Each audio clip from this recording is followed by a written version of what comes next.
எசேக்கியேல் 37வது அதிகாரம். இன்றைக்கு நம்முடைய செய்தியின் தியானத்துக்காக நாம் எடுத்துக்கொண்ட அதிகாரம் எசேக்கியேல் 37ல 1 முதல் 6 வசனங்களை வாசிப்போம். கர்த்தருடைய கை என்மேல் அமர்ந்து கர்த்தர் என்னை ஆவிக்குள்ளாக்கி வெளியே கொண்டு போய் எலும்புகள் நிறைந்த ஒரு பள்ளத்தாக்கின் நடுவில் நிறுத்தி என்னை அவைகளின் அருகே சுற்றி நடக்க பண்ணினார். இதோ பள்ளத்தாக்கின் வெட்டு வழியிலே அந்த எலும்புகள் மகா திரளாய் கிடந்தது. அவைகள் மிகவும் உலர்ந்ததுமாயிருந்தது. அவர் என்னை நோக்கி, மனுபுத்திரனே, இந்த எலும்புகள் உயிரடையுமா என்று கேட்டார். போதும், இந்த எலும்புகள் உயிரடையுமா? ஹல்லேலூயா. அப்படியே அந்த வசனத்துல கையை வைத்து, எங்களை அதிகமாய் நேசிக்கிற நல்ல தகப்பனே, இந்த செய்தியின் வேலைக்காக உமக்கு கோடி கோடி ஸ்தோத்திரம் அப்பா. ஆண்டவரே, இந்த எலும்புகள் உயிர் அடையுமா? இந்த வசனத்தின் மூலமாக நாங்கள் என்ன தியானிக்க வேண்டுமோ அதை கர்த்தருடைய ஆவியானவர் இந்த பகல் வேளையில எங்கள் மத்தியில அடியேன் மூலமாக பேசுவீராக. உங்களுடைய நாமத்தை நீர் மகிமைப்படுத்துவீராக. எல்லாரும் ஒரு ஆமென் சொல்லுங்க. ஹல்லேலூயா. இந்த செய்தியின் தலைப்பு என்ன என்று சொன்னால், உலர்ந்த எலும்புகள் உயிரடைய வேண்டும். ஹல்லேலூயா. எசேக்கியேல் ஒரு பெரிய தீர்க்கதரிசி.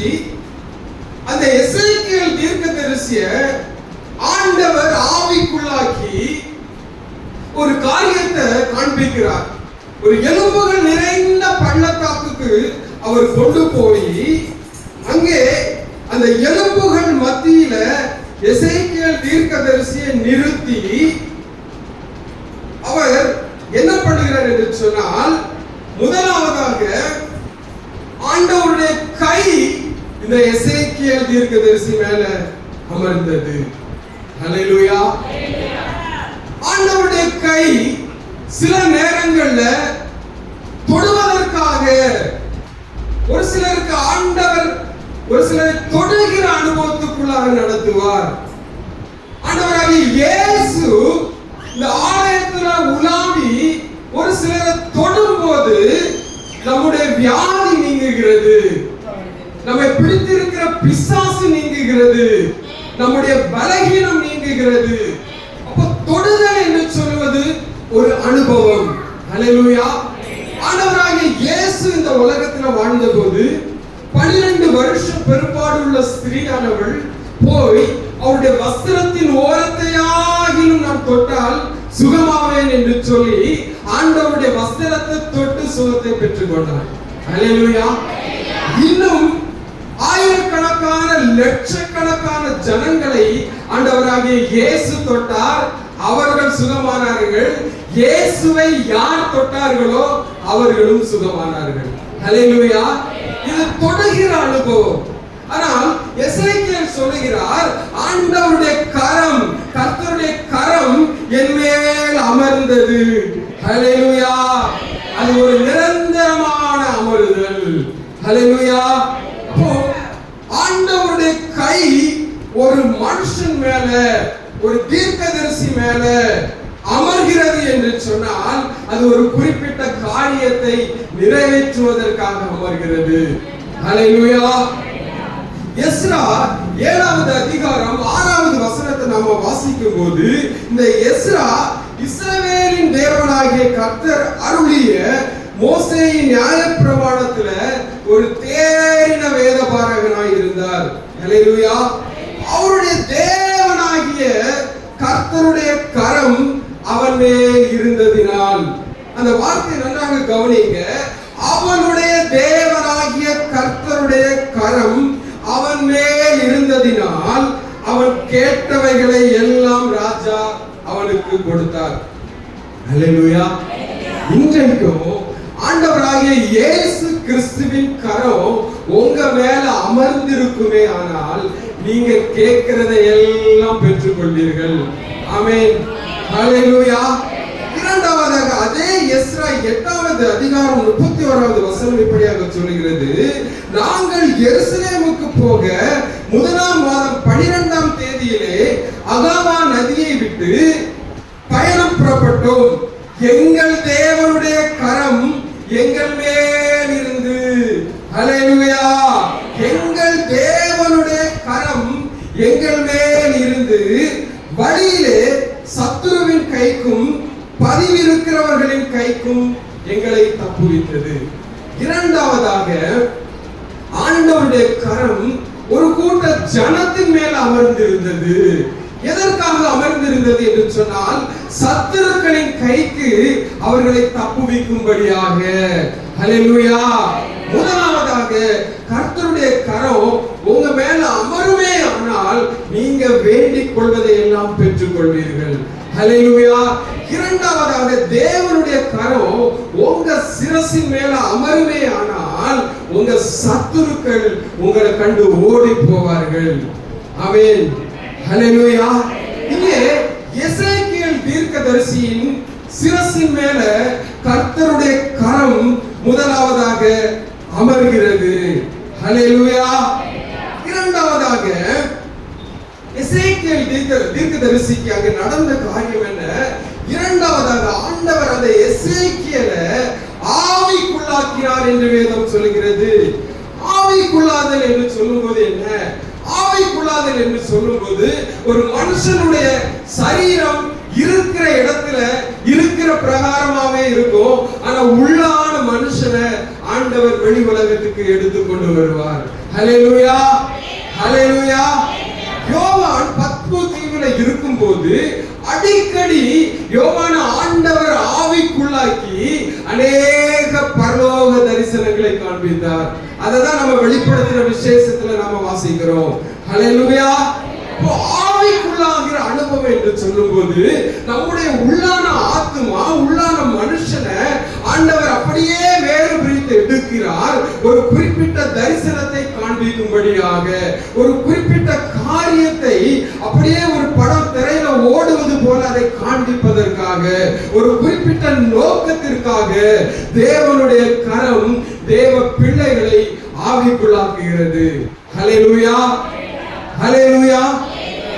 சாது சுந்தர் சிங் என்கிற தேவ மனிதரை குறித்து நம்ம எல்லாருக்கும் தெரிஞ்சிருக்கோம். ஒரு முறை அவர் இமயமலையில அந்த திபெத் பகுதியில ஊழியத்திற்காக அவர் கடந்து போன போது அது மிகவும் பனி நிறைந்த, குளிர் நிறைந்த ஒரு இடமானபடியால அவர் ஒரு நாள் மிகவும் சோர்ந்து போனார். சாப்பிடுவதற்கு ஒன்றுமே இல்லை.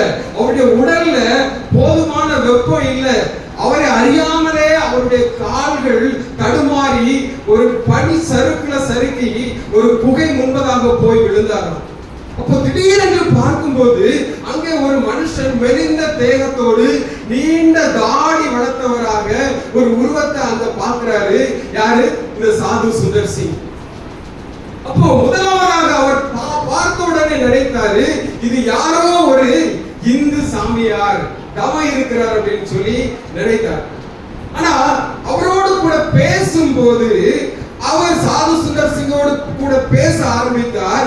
முதலாவதாக, உன்னுடைய சரீரம் இந்த நிலைமையில இருக்கிறது, உன் அருகாமையில் இருக்கிற அந்த செடியில இருக்கிற ஒரு இலையை நீ பறித்து சாப்பிடு அப்படின்னு சொன்னார். சொன்ன உடனே அவருடைய சரீரத்துக்கு வேண்டிய சூடு கிடைத்தது. அவருடைய உடம்புக்கு ஒரு தெம்பு வந்தது. இப்ப இவர் யார் என்று சொல்லி விசாரிக்கும் போது அவர் யார் என்று சொன்னால், ஏறத்தாழ 450 வருஷத்துக்கு முன்பதாக ஒரு முஸ்லிம் தேசத்துல பிறந்த ஒரு முஸ்லிம். ஹல்லேலூயா. அவர் 30 வயசுல என்ன செய்வாரா? அதிகமாய் தேவனை தேடி தியானம் இருக்கக்கூடிய ஒரு மனுஷன். அப்போ அதுவரைக்கும் அவர் மெய்யான தேவன் யார் என்பதை அறியல. அவருடைய உள்ளத்துல சமாதானமே இல்லை. திடீரென்று ஒரு நாள் இந்தியாவில இருந்து போயிருந்த ஒரு மிஷனரி ஆண்டவராகிய இயேசுவை பற்றி எடுத்து சொல்லி அவரை ரட்சிப்புக்குள்ளாக வழி நடத்தினாராம். இந்த இயேசுதான் மெய்யான தெய்வம் என்பதை என்றைக்கு அந்த முஸ்லிம் சகோதரர் அறிந்து கொண்டாரோ அன்றையில இருந்து ஆண்டவருக்காக ஊழியம் செய்ய ஆரம்பித்தார். ஹல்லேலூயா. ஏறத்தாழ தன்னுடைய 105வது வயது வரைக்கும் இந்த உலகத்துல இருக்கக்கூடிய மொழிகள்ல 31 மொழிகளை ஃப்ளூயண்டா பேசக்கூடிய ஒரு மனிதராம். ஹல்லேலூயா. அப்போ அப்படி உலகத்துல இருக்கிற பல தேசங்களுக்கு போய் ஆண்டவருடைய சுவிசேஷத்தை சொன்ன பிறகு தன்னுடைய 105வது வயசுல அவர் என்ன பண்ணாராம், ஆண்டவரே எனக்கு இப்போது வயதாகி போனது, நான் ரெஸ்ட் எடுக்கிறதுக்கு ஒரு இடம் வேணும் அப்படின்னு சொல்லி நம்ம இந்தியாவில் இருக்கக்கூடிய இமயமலை என்கிற பகுதியில போய் ஒரு குகையில இருந்தார். அப்போ அவருக்கு 105 வயதானதுனால அவருடைய ஜெபம் எப்படிப்பட்டதாக இருந்தது, ஆண்டவரே எனக்கு வயதாகி போனது, என்னால முன்போல பல இடங்களுக்கு போய் என்னால ஊழியம் செய்ய முடியாது, அதனால என்னை எப்படியாவது எடுத்துக்கொள்ளும் என்று சொல்லி அனுதினமும் அவர் ஜெபித்துக் கொண்டே இருந்தார். திடீரென்று ஒரு நாள் பயங்கரமாக செட்டைகளை அடிக்கிற சத்தம் என்ன சத்தம் என்று சொல்லி பார்க்கும்போது வெளியே அநேக தேவ தூதர்கள் அப்படியே இறங்கி வந்தார்கள். அந்த தேவ தூதர்களை தொடர்ந்து பின்பாக இயேசு நடந்து வந்தாராம். ஹல்லேலூயா. இயேசு அவரை பார்த்து சொன்னார், மகனே நீ இப்படியாக ஜெபிக்கிறாய், ஆனா என்னுடைய 2ஆம் வருகை வரையிலும் நீ மரிக்க போவது கிடையாது. ஹல்லேலூயா. நான் உனக்கு ஒரு குறிப்பிட்ட வேலையை தர போறேன். என்ன வேலை அப்படின்னு சொன்னா, ஒன்ன நான் அப்பப்ப ஆவிக்குள்ளாக்கி இந்த தேசத்துல இருக்கக்கூடிய சபைகளுக்கும் எடுத்து செல்வேன். இன்னும் தேசத்துல இருக்கக்கூடிய பரிசுத்தவான்கள் யார் யார் இருக்கிறார்களோ அந்த இடத்துக்கு நான் உன்னை கொண்டு போவேன். ஆவிக்குள்ளாக்கி நீ அவர்களுக்காக ஜெபித்துக் கொண்டிருக்க வேண்டும் என்று. ஹல்லேலூயா. ஹல்லேலூயா. ஆண்டவர் அப்படி சொல்லி மறைந்தார். அவர் ஏறத்தாழ இன்றைக்கும் உயிரோடு இருக்கிறாராம். 450-500 வருஷங்களுக்கு மேலாக உயிரோடு இருந்து ஆவிக்குள்ளாகி இன்றைக்கு ஜெபம் நடக்கிறது என்று சொன்னால் அவருடைய ஆத்மா ஏதோ ஒரு இடத்துல இருந்து ஒரு சபைக்காகவோ 2 சபைக்காகவோ யாரோ பரிசுத்தவான்களுக்காகவோ தேவனிடத்துல அந்த ஆத்மா ஜெபித்துக் கொண்டிருக்கிறது. ஹல்லேலூயா. ஹல்லேலூயா. அவருடைய பெயர் என்ன என்று சொல்லி சாது சுந்தர் சிங் கேட்டபோது அவர் சொன்னாராம், என்னுடைய பெயர் கிறிஸ்டியான். ஆனா உண்மையிலே அவருடைய பெயர் வேறு. ஆனா அவர் சொன்ன வார்த்தை என்னுடைய பெயர் கிறிஸ்டியான் என்று சொல்லி. ஹல்லேலூயா. நான் யூடியூப்ல இன்னொரு சகோதரருடைய அருமையான ஒரு சாட்சியை கேட்டேன். அந்த சகோதரிக்கு எப்படிப்பட்ட அனுபவம் என்று சொன்னால், அவர்கள் ஊழியம் செய்வதற்காகவோ சுவிசேஷம் சொல்வதற்காகவோ யாரையும் தேடி எந்த இடத்துக்கு அவங்க போகவே மாட்டாங்க. தன்னுடைய ரூம்ல அப்படியே முழங்கால் போட்டு 1 மணி நேரம் 2 மணி நேரம் அவர்கள் ஜெபித்த உடனே ஆண்டவருடைய கை அப்படியே வந்து அந்த சகோதரி மேல அமர்ந்த உடனே அப்படியே ஆவிக்குள்ளாக்கி ஆண்டவர் ஒரு குறிப்பிட்ட சபைக்கு இல்ல ஒரு குறிப்பிட்ட ஊர்ல ஒரு குறிப்பிட்ட குடும்பத்துல யார் வாழ்ந்து கொண்டிருக்கிறார்களோ, என்ன பிரச்சனைக்காக ஜெபிக்க தெரியாம ஆண்டவரை நோக்கி கண்ணீர் வடித்துக் கொண்டிருக்கிறார்களோ, அப்படிப்பட்ட புதிதாக ரட்சிக்கப்பட்ட ஆத்துமாக்களுக்கு நேராக அந்த சகோதரியின் ஆத்துமாவை அழைத்து போய் ஆவிக்குள்ளாக்கி இந்த பிரச்சனைக்காக, இந்த மனுஷனுக்காக, இந்த மனுஷிக்காக நீ ஜெபம் பண்ணு அப்படின்னு சொல்லுவாராம். ஹல்லேலூயா. இந்த சகோதரி ஆவிக்குள்ளாக்கி அவங்க ஜெபிக்கிற ஜெபத்தை ஆண்டவர் கேட்டு அற்புதம் செய்வாராம். ஹல்லேலூயா. எவ்வளவு ஒரு உன்னதமான அனுபவம் பாருங்க. ஹல்லேலூயா. அதுபோலதான் இங்கே எசேக்கியேல் தீர்க்கதரிசிய ஆண்டவர் ஆவிக்குள்ளாக்கி எலும்புகள் நிறைந்த ஒரு பள்ளத்தாக்குக்கு கொண்டு போகிறார். ஹல்லேலூயா. கர்த்தருடைய கை என்மேல் அமர்ந்தது. இரண்டாவதாக எசேக்கியேல் ஆவிக்குள்ளாய் அது நிரப்பியது. ஹல்லேலூயா. மூன்றாவதாக ஆண்டவர் அந்த எசேக்கியேல் தீர்க்கதரிசி என்ன பண்ணார் அப்படின்னு சொன்னா, அந்த எலும்புகளை சுற்றி நடக்க பண்ணினார். ஹல்லேலூயா. அது எலும்புகளை சுற்றி ஆண்டவர் ஏன் நடக்க பண்ணினார் என்று சொன்னால், அது ஒரு விசுவாச நடை, அது ஒரு நம்பிக்கையின் நடை. ஆபிரகாமை பார்த்து ஆண்டவர் சொன்னார் ஆதியாகமம் 13:17, நீ எழுந்து தேசத்தின் நீளம் எம்மட்டுமோ அகலம் எம்மட்டுமோ அம்மட்டுமாக நடந்து திரி, நீ கால் மிதிக்கிற தேசத்தை நான் உனக்கு தருவேன் என்று சொல்லி. ஹல்லேலூயா. இப்போ இந்த எசேக்கியேல் தீர்க்கதரிசிய ஆவிக்குள்ளாக்கி தேவன் சொல்லுகிற காரியம், நீ அந்த எலும்புகளை சுற்றி நட, எலும்புகளை சுற்றி நட என்று சொன்ன போது இந்த எசேக்கியேல் தீர்க்கதரிசி கர்த்தருடைய வார்த்தையின்படியே அந்த எலும்புகளை சுற்றி அவர் நடக்க ஆரம்பித்தார். ஹல்லேலூயா. நான்காவதாக ஆண்டவர் அந்த எசேக்கியேலை பார்த்து சொல்றாரு, இப்போ இந்த திரளான எலும்புகளை பார்த்து தீர்க்க தரிசனம் உரை. ஹல்லேலூயா. அதாவது எலும்புகள் என்று சொல்லும் போது நான் ஆரம்பத்திலேயே சொல்லியிருக்கணும், எலும்புகள் என்று சொல்லும் போது உலர்ந்த எலும்புகள், ஏதோ சாதாரண விலங்குடைய எலும்பு அல்ல, அது எல்லாமே ஒரு மனுஷனுடைய எலும்புகள், எண்ணிக்கைக்கு அடங்காத எலும்புகள்.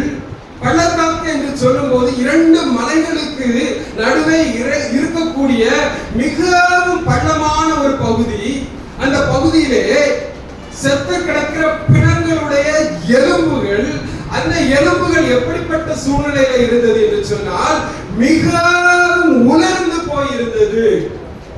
ஹல்லேலூயா. மிகவும் உலர்ந்து போயிருந்தது என்று சொன்னால் இனி ஒரு நம்பிக்கையே இல்லை.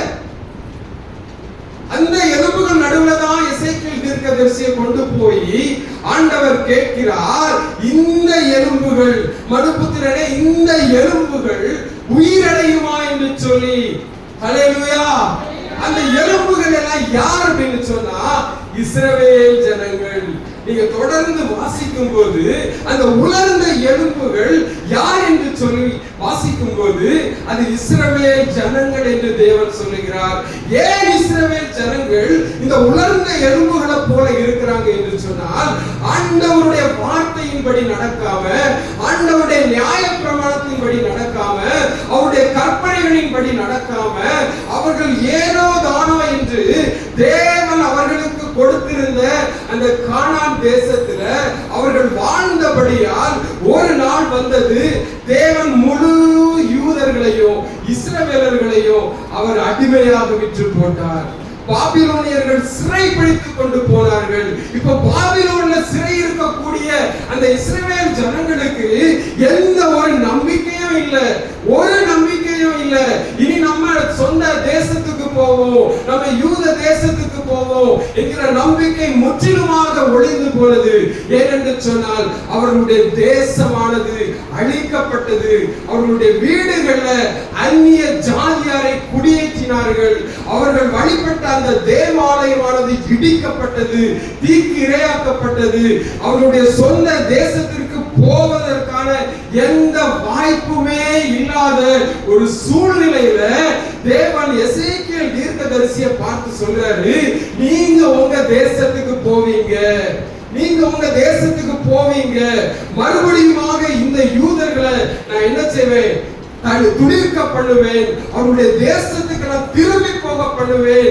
எசேக்கியேலே நீ தீர்க்க தரிசனம் சொல்லு என்று சொன்ன போது அவர்களுக்கு இருந்த நம்பிக்கை எப்படிப்பட்ட நம்பிக்கை என்று சொன்னால், உலர்ந்த எலும்புகளை போல சுத்தமா நம்பிக்கையே இல்லாம வெறும் ஜீரோவா இருந்தாங்க. இல்ல இல்ல இல்ல, இந்த காரியம் நடக்கவே நடக்காது, ஆண்டவர் என்ன நினைச்சாலும் எங்களை எங்க சுய தேசத்துக்கு கொண்டு போக முடியாது என்கிற ஒரு பெரிய அவிசுவாசத்துல வாழ்ந்து கொண்டிருந்தார்கள். ஹல்லேலூயா, ஹல்லேலூயா. அதுபோலதான் இன்றைக்கு அநேகர் விசுவாசிகளான பிறகும் ஒரு நம்பிக்கையற்ற சூழ்நிலையில நம்ம வாழ்ந்து கொண்டிருக்கிறோம். ஒரு கண்ணீரின் பள்ளத்தாக்கு, ஒரு அழுகையின் பள்ளத்தாக்கு, ஒரு மரண பள்ளத்தாக்கு, ஒரு வியாதியின் பள்ளத்தாக்கு. இன்றைக்கு அநேக விசுவாசிகளுக்குள்ள அவிசுவாசத்தை விதைத்து அது என்ன செய்கிறது என்று சொன்னால் உங்களை ஒரு உலர்ந்த எலும்பை போல வைத்திருக்கிறது. ஹல்லேலூயா. ஆனால் இன்றைக்கு ஆண்டவர் இந்த வசனத்தின் மூலமாக எலும்புகளை நான் உயிரடைய பண்ண போகிறேன். ஹல்லேலூயா. நீங்க என்ன காரியத்துக்காக ஏதோ ஒரு காரியத்துல அநேக வருஷங்களாக ஜெபித்துக் கொண்டு இருந்திருக்கலாம். எலும்புகள் என்று சொல்லும் போது ஒரு மாசம் அல்ல, ஒரு வருஷம் அல்ல, அநேக வருஷங்களுக்கு பிறகுதான் அது உலர்ந்து போன ஒரு நிலைமைக்கு வரும். இன்றைக்கு இருக்கக்கூடிய நம்ம சபைக்கு வந்திருக்கக்கூடிய விசுவாசிகளானாலும் சரி, இந்த செய்தியை கேட்கக்கூடிய யாராக இருந்தாலும் சரி, ஒரு குறிப்பிட்ட காரியத்துக்காக அநேக வருஷங்களாக அநேக மாசங்களாக நீங்க ஜெபித்து ஜெபித்து ஜெபித்து கடைசியில உலர்ந்த எலும்பை போல உங்க நிலைமை இருக்குமானால் தேவன் இன்றைக்கு சொல்லுகிறார், இந்த உலர்ந்த எலும்புகளை நான் உயிரோடு எழும்ப பண்ணுவேன் என்று சொல்லி. ஹல்லேலூயா, ஹல்லேலூயா, ஹல்லேலூயா.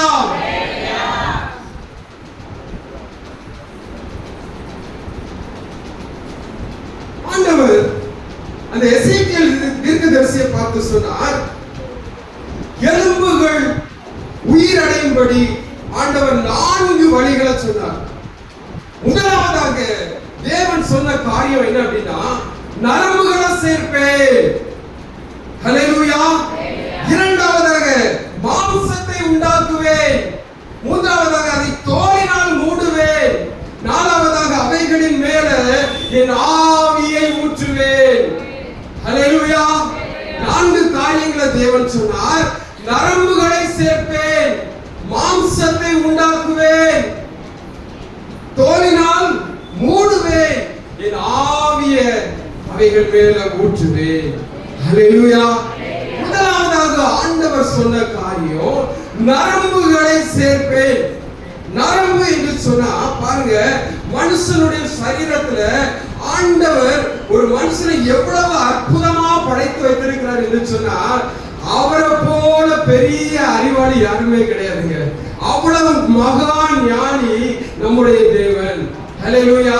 ஏறத்தாழ மனுஷனுடைய சரீரத்துல இருக்கக்கூடிய நரம்புகளை நம்ம வரிசையா ஒவ்வொரு நரம்பா நீளமா நம்ம பொறுத்துக்கிட்டே போனா ஏறத்தாழ 970 மைல் நீளம் இருக்கும். எவ்வளவு நீளம்? 970 மைல் தூரம் ஒரு மனுஷனுடைய சரீரத்துல இருக்கக்கூடிய நரம்புகள் இருக்கும். ஹல்லேலூயா, ஹல்லேலூயா. சரி, இந்த நரம்புகளை ஆண்டவர் எப்படி ஒரு அற்புதமா படைத்து வைத்திருக்கிறார் என்று சொன்னால், நம்முடைய சரீரத்துல ஒரு சின்ன கொசு வந்து கடிச்சாலும் உடனே நமக்கு எது அறிவிக்கிறது என்று சொன்னா, நம்ம நரம்பு மூளைக்கு அறிவிக்கிறது. ஹல்லேலூயா. உன் உடம்புல இந்த கையில இந்த இடத்துல கொசு கடிச்சிட்டு இருக்கு அப்படின்னு மூளைக்கு நரம்பு சொல்லுது. நரம்பு சொன்ன உடனே மூளை என்ன சொல்லுது? இந்த கையை பார்த்து நீ அடி கொசு அப்படிங்குது. ஹல்லேலூயா. அப்போ நரம்புகளுடைய வேலை அப்படின்னா என்ன அப்படின்னா, சரீரத்துல என்ன நடந்தாலும் அது வலியாக இருந்தாலும் உடனே மூளைக்கு அறிவிக்கிறது தான் இந்த நரம்புகளுடைய வேலை. ஹல்லேலூயா. நம்முடைய சரீரத்துல நரம்புகளே இல்லாத 2 உறுப்புகள் உண்டு அப்படின்னு சொன்னா, முடி, இன்னொன்னு நகம். வெட்டா வலிக்குதா? இல்ல. வேற எங்க வெட்டினாலும் வலிக்கும். காரணம் ஏன் வலிக்குது அப்படின்னு சொன்னா, நரம்புகள். ஹல்லேலூயா, ஹல்லேலூயா, ஹல்லேலூயா. இந்த நரம்பெல்லாம் நாங்க என்ன ஜுவாலஜி படிச்சு டிகிரியா வாங்க போறோம் அப்படின்னு நினைக்கிறீங்க? இல்ல. நரம்புகள் என்று சொல்லும் போது ஒரு சபையில இருக்கக்கூடிய ஜெப வீரர்களையும் ஜெப வீராங்கனைகளையும் அது குறிக்கிறதா இருக்கிறது. ஹல்லேலூயா, ஹல்லேலூயா. ஏனென்றால் சபை வந்து ஒரு சரீரம். இந்த சபையாகிய சரீரத்துக்கு ஆண்டவராகிய இயேசு தலையாக இருக்கிறார். அப்படித்தானே? சபை தேவனுடைய சரீரமாக இருக்கிறது. அவருடைய சரீரத்துல நாம எல்லாம் ஒரு அங்கமாக இருக்கிறோம். ஆண்டவர் இந்த சபைக்கு தலையாக வைத்திருப்பது ஆண்டவராகிய இயேசு. ஹல்லேலூயா. இந்த சபையில நடக்கக்கூடிய சின்ன காரியமானாலும் சரி, பெரிய காரியமானாலும் சரி, ஒரு எழுப்புதல் நடக்கணும். எங்க சபையில ஆண்டவரே புதிய ஆத்துமாக்கள் வரணும், எங்க எழுத்து ஊழியத்தை காரியத்தை நீங்க ஆசீர்வதிங்க. இப்படி அநேக காரியங்களுக்காக ஜெபிக்கக்கூடிய ஜெப வீரர்கள் இங்க இருப்பார்களே. ஆனால் அதை நம்ம யாருக்கு தெரியப்படுத்துறோம் அப்படின்னு சொன்னா, இந்த ஜெப வீரர்கள் ஜெபிக்கிற ஜெபமானது சரீரமாகிய சபை மூலமாக தலையாகிய இயேசு கிறிஸ்துவுக்கு எடுத்து செல்லப்படுகிறது. ஹல்லேலூயா, ஹல்லேலூயா, ஹல்லேலூயா. அப்ப எந்த சபையில ஜெபிக்கக்கூடிய ஜெப குழு இருக்கிறதோ அந்த சபையானது எழுப்புதலை அடையும். ஹல்லேலூயா, ஹல்லேலூயா. வேல்ஸ் தேசத்துல 1905 வருஷம் நடந்த ஒரு பெரிய எழுப்புதலுக்கு என்ன காரணம் தெரியுமா? எல்லாரும் அலசி ஆராய்ந்து பார்க்கும்போது அங்கே செயல்பட்டு கொண்டிருந்த 300 ஜெப குழுக்கள் தான் வேல்ஸ் தேசத்தின் எழுப்புதலுக்கு 19ஆவது நூற்றாண்டுல ஒரு பெரிய காரணமா இருந்தது. ஹல்லேலூயா, ஹல்லேலூயா. இன்னும் தென் கொரியாவுல மிகவும் ஆண்டவரால் வல்லமையாய் பயன்படுத்தப்பட்ட பால் யங்கிச்சோ அவரை கேட்டா அந்த தென் கொரிய தேசமே ஏறத்தாழ 3/4 எழுப்புதல் அடைந்து விட்டது. அதற்குரிய காரணம் என்ன? அதற்குரிய ரகசியம் என்ன? அந்த பால் யங்கிச்சோட்ட கேட்கும்போது அவர் சொன்னாரு 3 காரியம். முதலாவதாக ஜெபம், இரண்டாவதாக ஜெபம், மூன்றாவதாக ஜெபம். ஹல்லேலூயா. அந்த தென் கொரிய தேசத்துல அது எப்படிப்பட்ட ஒரு வாழ்க்கைக்குள்ளாக அவர் நடத்தினார் என்று சொன்னால், ஒரு தனிப்பட்ட மனுஷனை அவர் ஜெப வீரனாக மாற்றினார். அந்த தனிப்பட்ட மனுஷன் போய் அவன் குடும்பத்துல அவன் வீட்டுல ஒரு ஜெப குழுவை ஆரம்பிக்க வேண்டும். இப்படியாக அந்த தென் கொரிய தேசத்துல வீடுகள் தோறும் ஜெப குழுக்கள் ஆரம்பிக்கப்பட்டது. வீடுகள் தோறும் ஜனங்கள் கூடி கூடி கூடி ஜெபிக்க ஜெபிக்க அது தலையாகிய கிறிஸ்துவுக்கு தெரிய பண்ணப்பட்டு அந்த தேசத்தில் மிகப்பெரிய எழுப்புதலை தேவன் கட்டளையிட்டார். ஹல்லேலூயா, ஹல்லேலூயா.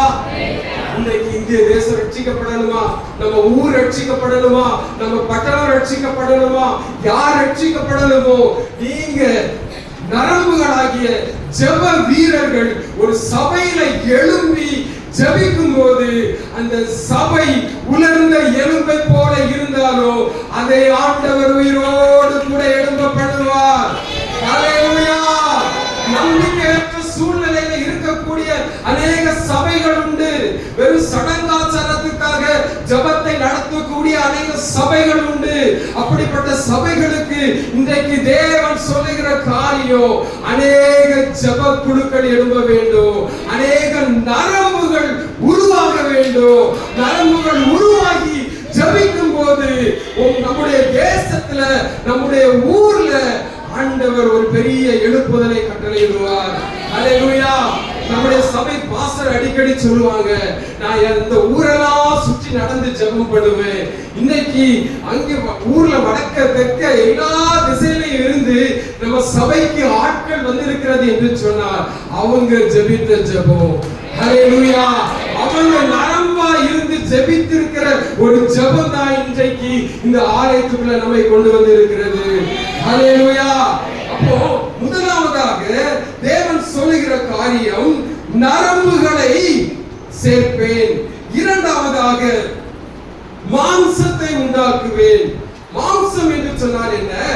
ஆதியிலே யோவான் 1வது அதிகாரம் 1வது வசனத்தை வாசிக்கும் போது, ஆதியிலே வார்த்தை இருந்தது, அந்த வார்த்தை வாசிங்க.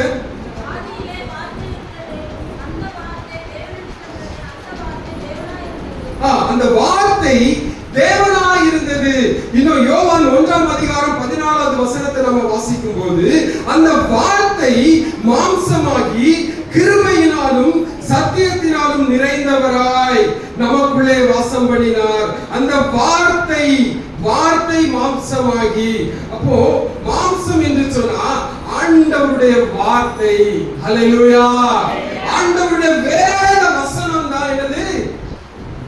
மாம்சம். ஹல்லேலூயா. முதலாவதாக நரம்பு அப்படின்னு சொன்னா ஜெப குழு, ஒரு ஜெபிக்கிற ஜெப வீரனை குறிக்கும். இரண்டாவதாக ஆண்டவர் நரம்புகளை உருவாக்கிற பின்பு மாம்சத்தை இணைக்கிறார். ஒரு சரீரத்துல மாம்சத்தை இணைக்கும் போது, மாம்சம் என்று சொன்னால் என்ன? மாம்சம் என்று சொல்வது தேவனுடைய வார்த்தை. ஹல்லேலூயா, ஹல்லேலூயா. எந்த சபையில தேவனுடைய வசனத்துக்கு முதலிடம் கொடுக்கிறாங்களோ அந்த சபை உயிர் மீட்சி அடையும். ஹல்லேலூயா. எந்த சபையில சத்தியம் சத்தியமாக பிரசங்கிக்கப்படுகிறதோ அந்த சபையானது உயிர் மீட்சி அடையும். ஹல்லேலூயா. வெறும் சடங்காச்சாரத்துக்காக ஒரு சில சபைகளை குறிப்பிட்ட நேரத்துக்கு நடத்திட்டு ஏதோ ஒரு கண் துடைப்புக்காக காணிக்கைக்காக இன்றைக்கு ஊழியம் செய்யக்கூடியவர்கள் அநேகர் இருக்கிறாங்க. அப்படிப்பட்ட சபைகள்ல ஒரு நாளும் எழுப்புதல் வராது. அப்படிப்பட்ட சபைகள் உயிர் மீட்சி அடையாது. ஹல்லேலூயா. எந்த சபையில வசனம் சரியாக போதிக்கப்படுகிறதோ, எந்த சபைக்கு வருகிற விசுவாசிகள் வசனத்தை தேனை போல உட்கொள்கிறார்களோ, யார் அளவுக்கு அதிகமாக வேதத்தை வாசித்து தியானித்து தேவனை அதிகமாக தேடுகிறார்களோ, யாருடைய சரீரத்துல, யாருடைய சிந்தனை மண்டலத்துல, யாருடைய மூளையில, சரீரம் முழுக்க அவருடைய இரத்தத்துல வசனம் கலந்து இருக்கிறதோ அப்படிப்பட்டவருடைய சபை உயிர் மீட்சி அடையும். அப்படிப்பட்ட எலும்புகள் உலர்ந்த எலும்பாக இருந்தாலும் அது உயிரோடு கூட எழும்ப பண்ணுவார் தேவன். ஹல்லேலூயா, ஹல்லேலூயா. அப்போ மாம்சம் என்று சொல்லும்போது அது தேவனுடைய வார்த்தையை குறிக்கும். லூக்கா 4வது அதிகாரம் 4வது வசனத்தை நீங்க வாசிக்கும் போது மனுஷன் அப்பத்தினாலே மாத்திரமல்ல தேவனுடைய ஒவ்வொரு வார்த்தையினாலும் பிழைப்பான் என்று எழுதி இருக்கிறது. யோவான் 15:7 வாசிக்கும் போது நீங்கள் என்னிலும் என் வார்த்தைகள் உங்களிலும் நிலைத்திருந்தால் நீங்கள் கேட்டுக்கொள்வது எதுவோ அது உங்களுக்கு செய்யப்படும். ஆண்டவர் சொன்னார், நீங்கள் என்னிலும் என் வார்த்தைகள் உங்களிலும். முதலாவதாக ஆண்டவரை விட்டு நம்ம விலகி போகாதபடி என்னென்றைக்கும் அவரோடு கூட இருக்க வேண்டும். இரண்டாவதாக தேவன் சொல்லுகிற காரியம் அவருடைய வசனம், அவருடைய வார்த்தையானது நம்மை நிலைத்திருக்க வேண்டும். அப்போது நாம் கேட்கிற காரியம் நமக்கு நிறைவேறும் என்று வேதவசனம் சொல்கிறது.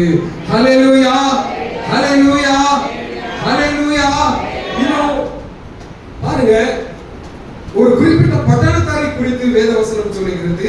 அந்த பட்டணத்தார் மனோவாஞ்சையாய் வேத வசனத்தை ஏற்றுக்கொண்டு காரியங்கள் இப்படி இருக்கிறதா என்று தினம்தோறும் வேத வாக்கியங்களை ஆராய்ந்து பார்த்ததுனால தெசலோனிக்கேயில் உள்ளவர்களை பார்க்கிலும் நற்குணசாலிகளாய் இருந்தார்கள். அது எந்த பட்டணம்? பெரோயா பட்டணம் நினைக்கிறேன். அந்த பட்டணத்துல இருந்த ஜனங்கள் எல்லாருமே நற்குணசாலிகளா இருந்தாங்க. யாருமே பொறாமை பிடிச்சவங்க கிடையாது, யாருமே திருடுறவங்க கிடையாது, யாரும் பொய் சொல்றவங்க கிடையாது. எல்லாரும் நற்குணசாலிகளா இருந்தார்கள் என்று வேதம் அங்கே சாட்சி கொடுக்கிறது. என்று சொன்னால் எதனால நற்குணசாலிகளா இருந்தாங்க? வேத வசனத்தை வாசித்து வாசித்து வேத வசனங்களை தியானித்து ஒருவருக்கு ஒருவர் புத்தி சொல்லிக் கொண்டு அவர்கள் வாழ்ந்ததுனால எல்லா பட்டணங்கள்ல தெசலோனிக்கே பட்டணத்துல இருந்த விசுவாசிகளை பார்க்கிறோம், இவர்கள் நற்குணசாலிகளா இருந்தார்கள். ஹல்லேலூயா, ஹல்லேலூயா. அப்போ வேத வசனம் ஒரு மனுஷனுக்குள்ள கிரியை செய்யும் போது, வேத வசனமானது நம்முடைய இரத்தத்துல ஓடும் போது, வேத வசனமானது நம்முடைய இருதயத்தை நிரப்பி வைத்திருக்கும் போது அங்கே ஒரு ஆவிக்குரிய எழுப்புதல் உண்டாகும். ஹல்லேலூயா, ஹல்லேலூயா. சரி, மூன்றாவதாக எல்லாரும் காக்க பாப்பீங்களா? 2 பாயிண்ட் ரசிக்க முடிச்சிருக்கேன். மூன்றாவதாக தோலினால் மூடுங்கள். ஆண்டவர் சொல்றாரு, முதலாவதாக நரம்பு, இரண்டாவதாக மாம்சம், இப்போ மூணாவதாக ஆண்டவர் சொல்லுகிற காரியம் தோலினால் மூடுவேன். தோலினால் மூடுவேன் என்று சொல்லும்போது ஆண்டவர் நம்முடைய சரீரத்தை பாருங்க, எவ்வளவு அழகான ஒரு மகிமை உள்ள சரீரம். இந்த தோல் மாத்திரம் இல்லை அப்படின்னு சொன்னா யாரையுமே பார்க்க முடியாதுங்க. ஹல்லேலூயா. ஆண்டவர் நமக்கு அவ்வளவு அழகான கண்களை கொடுத்திருக்கிறாரு, காதை கொடுத்திருக்கிறாரு, மூக்கை கொடுத்திருக்கிறாரு, கையை கொடுத்திருக்கிறாரு, காலை கொடுத்திருக்கிறாரு. இவைகள் எல்லாவற்றையும் ஒரு காரியம் மூடி இருக்கிறது என்று சொன்னால் அது மனுஷனுக்கு தேவன் உடுத்தி விட்டிருக்கிற தோல். ஹல்லேலூயா, ஹல்லேலூயா. அந்த தோல் மாத்திரம் இல்லை அப்படின்னு சொன்னா, யாராவது சரீரத்துல தீய வச்சுக்கிட்டாங்க அப்படின்னு சொன்னா, அந்த தீ வைத்த நபருடைய சரீரத்தை நீங்க போய் பார்க்கும்போது உங்களால பார்க்கவே முடியாது. ஏன்னா உடம்புல இருக்கிற தோல் எல்லாம் எரிந்து போயிருக்கும். தோல் இல்லாத மனுஷனையோ மனுஷியோ நம்மளால என்ன செய்ய முடியாது, பார்க்க முடியாது. ஹல்லேலூயா. ஆண்டவர் அவ்வளவு அருமையாய் நம்மை படைத்து தோலினால் நம்ம என்ன செஞ்சிருக்கிறாரு, மூடி வைத்திருக்கிறார். ஹல்லேலூயா. சரி, இந்த ஆவிக்குரிய அர்த்தத்துல தோல் என்று சொல்லும் போது தோல் மூடுவது போல பாருங்க, ஆவிக்குரிய ஜீவியத்திலையும் எல்லாவற்றையும் மூடக்கூடிய ஒன்று உண்டு.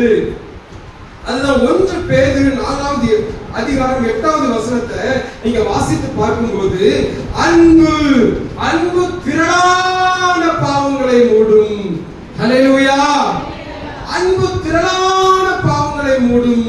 இன்றைக்கு சபைக்குள்ள வரக்கூடிய விசுவாசிகள் மத்தியில ஒருத்தருக்கு ஒருத்தர் மனக்கசப்பு, ஒருத்தருக்கு ஒருத்தர் வெறுப்பு. இந்த சிஸ்டர் கேட்டா அந்த சிஸ்டர் கூட பேச மாட்டேன்னு சொல்லுவாங்க, அவங்கள பிடிச்சி கேட்டா நான் இவ கூட பேச மாட்டேன்னு சொல்லுவாங்க. சகோதரர்கள் மத்தியில ஒற்றுமை இல்ல, சகோதரிகள் மத்தியில ஒற்றுமை இல்ல.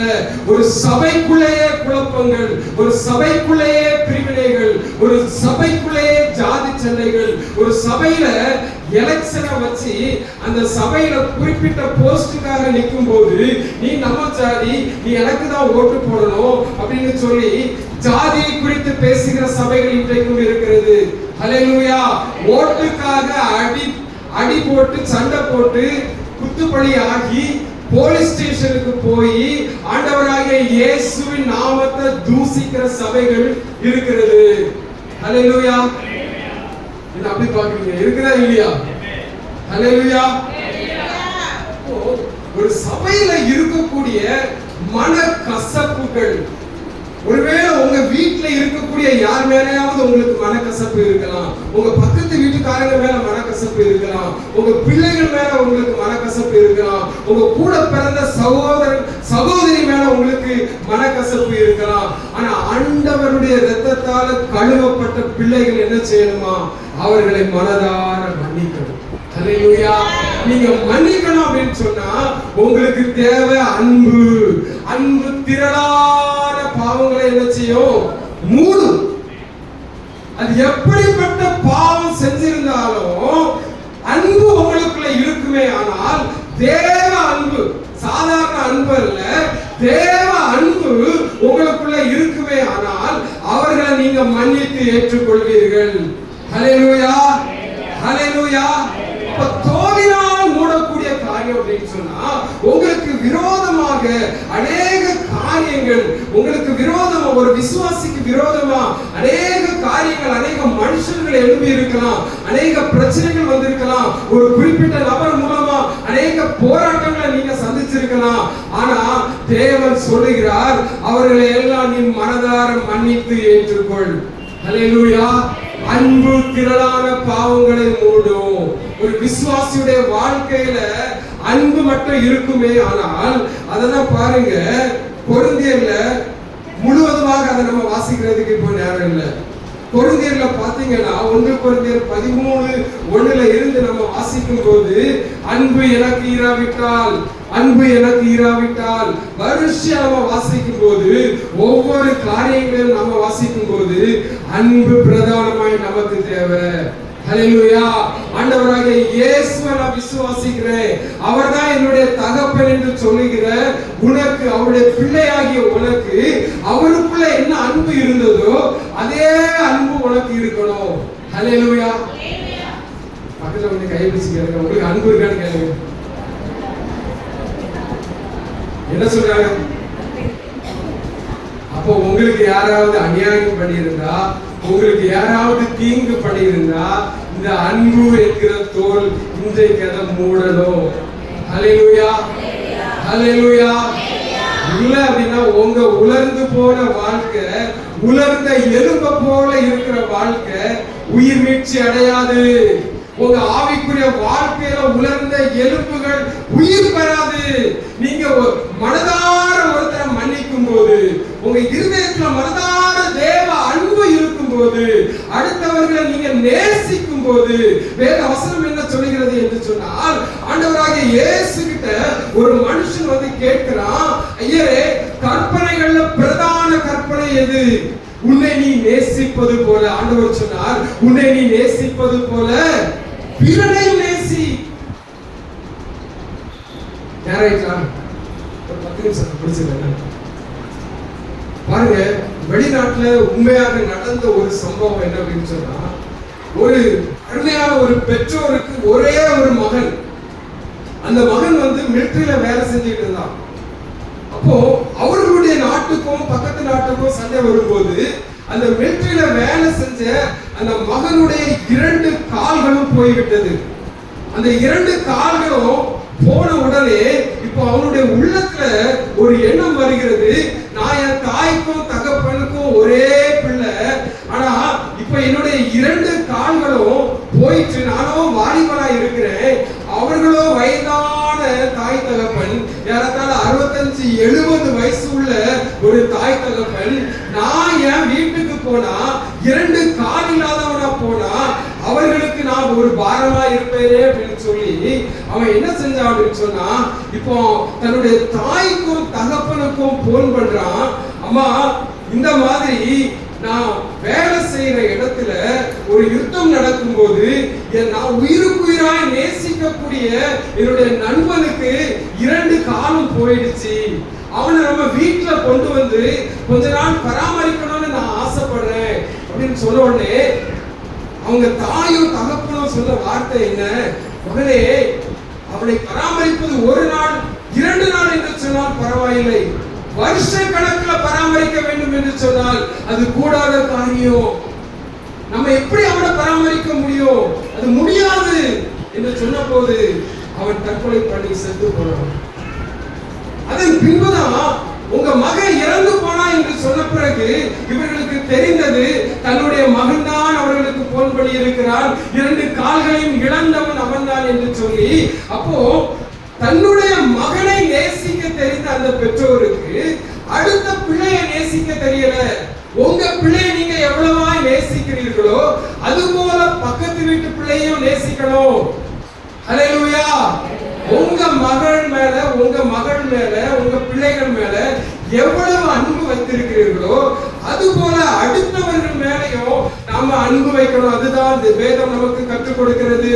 ஹல்லேலூயா, ஹல்லேலூயா. உன்னை நீ நேசிப்பது போல பிறனையும் நேசி என்று சொல்வதன் அர்த்தம் என்ன அப்படின்னு சொன்னா, உங்களுக்கு என்ன தேவை? நீங்க நல்ல விலை உயர்ந்த வஸ்திரத்தை உடுத்தணும்னு நினைக்கிறீங்க, விலை உயர்ந்த ஆகாரத்தை சாப்பிடணும்னு நினைக்கிறீங்க, நீங்க நல்ல ஒரு சொபிஸ்டிகேட்டட் லைஃப், அதாவது நான் நல்ல ஆடம்பரமா வாழணும், நான் கார்ல போகணும், நான் அப்படி இருக்கணும் இப்படி இருக்கணும் அப்படின்னு நீங்க நினைக்கும் போது வழியில இருக்கக்கூடிய ஒரு பிச்சைக்காரன் நினைச்சு பாருங்க, அவனையும் நீங்க நேசித்து, ஓ நான் ரட்சிக்கப்பட்டிருக்கேன், இவன் ரட்சிக்கப்படல அப்படிங்கிற ஒரு பாரம் உங்களுக்குள்ள வரணும். நான் நல்ல வஸ்திரம் உடுத்தி இருக்கிறேன், ஆனா இவன் நல்ல வஸ்திரம் உடுத்துற அப்படிங்கிற கவலை உங்களுக்குள்ள வரணும். ஓ நான் நல்ல வீட்டுல வாழ்றேன், இவனோ ரோட்டு பக்கத்துல படுத்து கிடக்கிறான் அப்படிங்கிற பாரம் கவலை உங்களுக்குள்ள வருமானால் உங்களுக்கு மெய்யான ரட்சிப்பு இருக்கிறது, மெய்யான தேவ அன்பு இருக்கிறது என்று அர்த்தம். ஹல்லேலூயா, ஹல்லேலூயா. அப்ப அதற்கெல்லாம் என்ன வேணும் அப்படின்னு சொன்னா, தேவ அன்பு.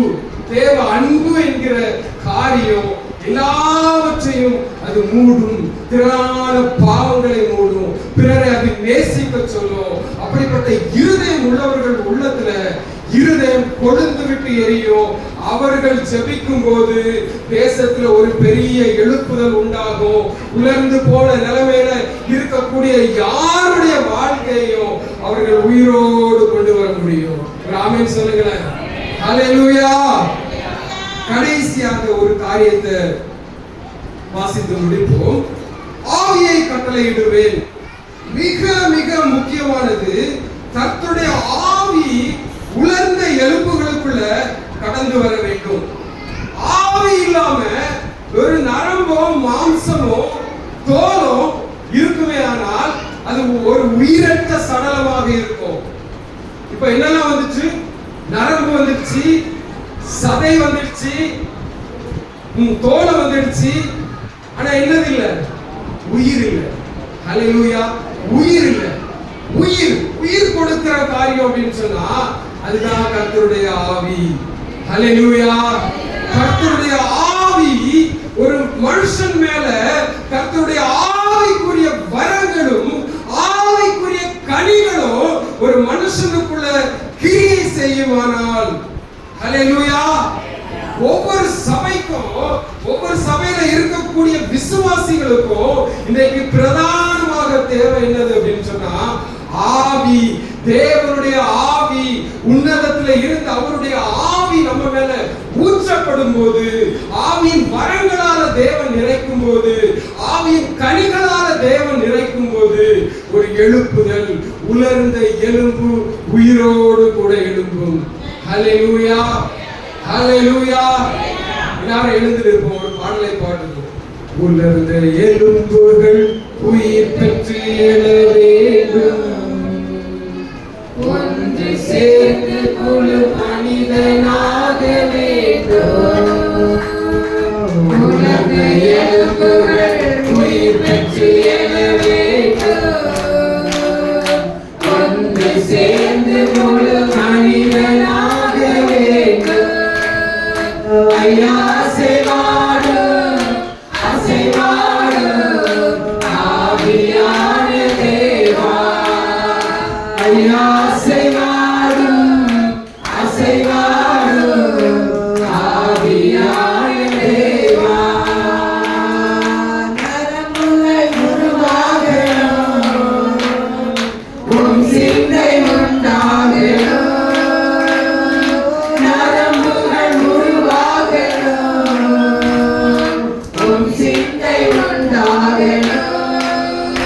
ஐயா அசைவாடும் அசைவாடும் ஆவியான தேவா, ஐயா அசைவாடும் அசைவாடும் ஆவியான தேவா. சேனையா எழும்படுமே, தேசமெங்கும் செல்லடுமே.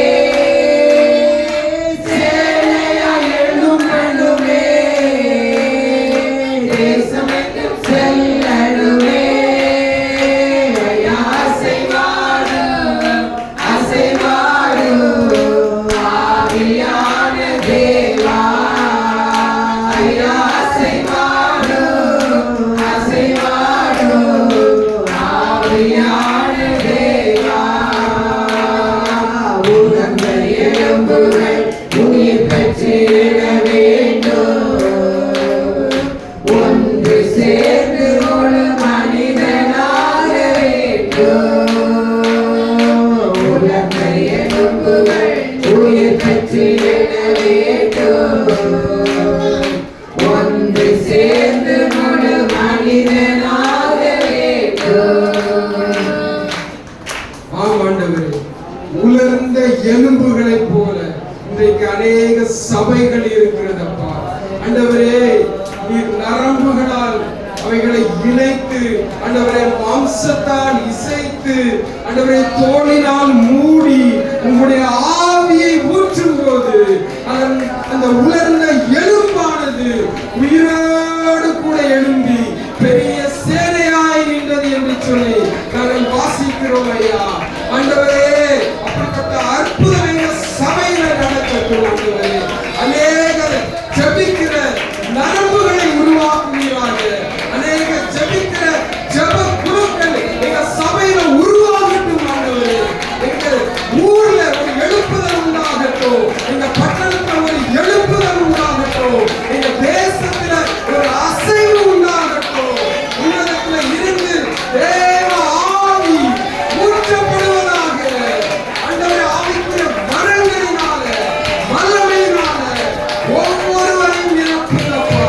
ஆண்டவரே, உங்களுடைய சித்தம் என்னதோ உங்களுடைய சித்தம் செய்ய தேசமெங்கும் செல்லுகிற சேனையாக மாற்றுவீராக. சேனையாக எங்களை மாற்றும். நல்ல தகப்பனே, உமக்கு நன்றி செலுத்துகிறோம் ஐயா.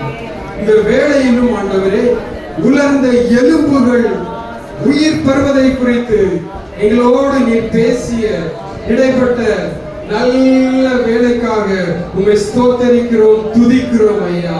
ஆண்டவரே, இந்த வசனத்துல இருந்து நாங்க கற்றுக்கொண்ட காரியங்களை மறக்காதபடிக்கு எங்க வாழ்க்கையில கடைபிடிக்க நீர் கிருபை செய்வீராக. இந்த சபைக்கு இந்த நாளில கூடி வந்திருக்கிற ஒவ்வொரு குடும்பங்களையும் ஆசீர்வதியும், பேர் பேராக ஆசீர்வதியும் ஆண்டவரே. என்ன கவலையோடு, என்ன பாரத்தோடு, என்ன துக்கத்தோடு இந்த இடத்துல கடந்து வந்தார்களோ தேவனே, அவருடைய துக்கத்தை சந்தோஷமாய் மாற்றுவீராக, இருதயத்தை சமாதானத்தோடு நிரப்பி அனுப்புவீராக. தொடர்ந்து எங்களை ஆசீர்வதிங்க, வழி நடத்துங்க. மறுபடியும் நாங்கள் ஒருவர் சந்திக்கும் மட்டுமாக உங்களுடைய கிருபை எங்களை கூட இருந்து வழி நடத்தட்டும். உங்களுடைய பிரசன்னமும் மகிமையும் எங்களை கூட இருந்து வழி நடத்துவதாக. சகல துதி கன மகிமையை நாம் உமக்கே தருகிறோம். மீட்பர் இயேசுவின் நாமத்தில் ஜெபிக்கிறேன் எங்கள் ஜீவனுள்ள நல்ல பிதாவே, ஆமென்.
என் ஆத்துமாவே கர்த்தரை ஸ்தோத்திரி, என் முழுவதுமே அவர் பரிசுத்த நாமத்தை ஸ்தோத்திரி. என் ஆத்துமாவே கர்த்தரை ஸ்தோத்திரி, கர்த்தர் செய்த சகல உபகாரங்களை. நம்முடைய கர்த்தராகிய இயேசு கிறிஸ்துவின் கிருபையும் பிதாவாகிய தேவனுடைய அன்பும் பரிசுத்த ஆவியானவருடைய அன்யோன்ய ஐக்கியமும் நம் அனைவரோடும் கூட இருப்பதாக. கர்த்தர் உங்களை ஆசீர்வதிப்பாராக. பக்கத்துல கை பிடிச்சு சொல்லுங்க, கர்த்தர் உங்களை ஆசீர்வதிப்பாராக. சகோதர அன்பு உங்களுக்குள்ள பெருகட்டும். அன்புக்குள்ளான பாவங்களை என்ன செய்யும்? மூடும். அல்லேலூயா. தேவன் நம்மை ஆசீர்வதிப்பாராக.